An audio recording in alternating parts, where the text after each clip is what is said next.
नमस्कार दोस्तों, स्वागत है आपका न्यूज़ मीडिया मंच पर। आज जिस खबर के लिए जुड़ रहा हूँ, वो अच्छी खबर नहीं है। जब भारत अपने गणतंत्र बनने की 74वीं वर्षगांठ मना रहा है और इस कार्यक्रम का समापन 29 जनवरी को बीटिंग रिट्रीट के साथ होगा विजय चौक पर दिल्ली के केंद्र में। उस दौरान 28 जनवरी की सुबह-सुबह एक खबर आई इंडियन एयर फोर्स की तरफ से, जब 2 फाइटर जेट्स मिराज 2000 और सुखोई 30 एमकेआई आपस में टकरा गए, जिनके टकराने की वजह से जो दुर्घटना हुई, उसमें सुखोई 30 एमकेआई पर जो 2 पायलट थे, पायलट और को-पायलट, वो तो बच गए, लेकिन जो मिराज 2000 पर सवार पायलट थे, उनकी दुर्घटना के बाद ही मौत हो गई। ये बहुत दुखद खबर रही और इस खबर ने देश को स्तब्ध कर दिया, क्योंकि भारत इसमें अपने शौर्य की गाथा जब दुनिया के सामने गा रहा है, सुना रहा है, दिखा रहा है, उस दौरान ये घटना निश्चित तौर पर एक बड़ा धक्का है।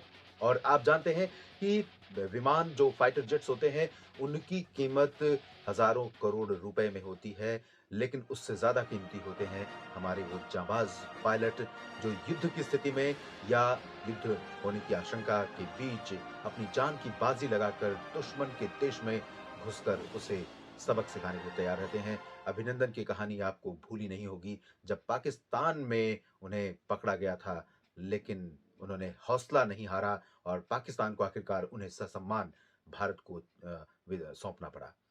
फिलहाल बात करें अगर मिराज और सुखोई 30 एमकेआई की स्पेसिफिकेशंस की, तो सुखोई 30 एमकेआई भारत की वायुसेना की जो युद्धक विमानों की फ्लीट है, उसमें उसे बैकबोन यानी रीढ़ की हड्डी माना जाता है। यानी कि भारत के पास सबसे ज़्यादा विध्वंसक विमान इस समय अगर कोई मौजूद है, तो वो, और जिसकी संख्या ज़्यादा है, तो वो सुखोई 30 एमकेआई है। उसके बाद अब भारत रफ़ाल पर भरोसा करेगा और रफ़ाल की फ्लीट को लगातार बढ़ा रहा है। आपको बता दें कि वर्ष 2002 में भारत ने रूस से पहली फ्लीट ली थी। उसके बाद 2004 से भारत में ही सुखोई 30 एमकेआई का निर्माण चल रहा है और एचएएल हिंदुस्तान एरोनॉटिक्स लिमिटेड के द्वारा इसका निर्माण किया जा रहा है। सुखोई 30 एमकेआई की जो स्पीड है दोस्तों, वो तकरीबन 2160 किलोमीटर प्रति घंटे हाईएस्ट स्पीड है और 3000 किलोमीटर तक की दूरी एक उड़ान में लगातार ये सुखोई 30 एमकेआई सफर कर सकता है। मिराज विमान की अगर हम बात करें, तो 1985 से भारत ने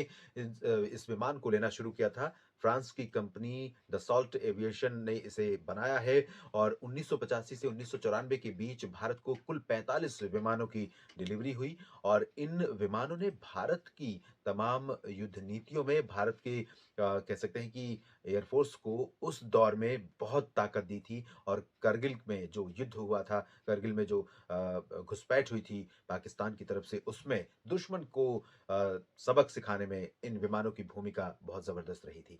तो बहुत ही दुखद आज की खबर रही और हम उम्मीद करेंगे और सरकार की भी कोशिश ऐसी है कि दुनिया भर के अत्याधुनिक विमानों की तुलना में या उनके समकक्ष भारत अपने यहाँ भी विमानों का निर्माण कर इसका प्रयास लगातार जारी है और ऐसे विमान जिन पर भरोसा किया जा सके, जो मिग सीरीज़ के विमानों की तरह ना हो, जो अक्सर धोखा दे देते हैं, अक्सर विमानों को हवा में ले जाकर वहाँ पर उनका साथ छोड़ देते हैं। फिलहाल इस वीडियो में इतना ही। बने रहिएगा न्यूज़ मीडिया मंच के साथ। तमाम महत्वपूर्ण बातें आपसे करेंगे, लगातार जुड़ेंगे।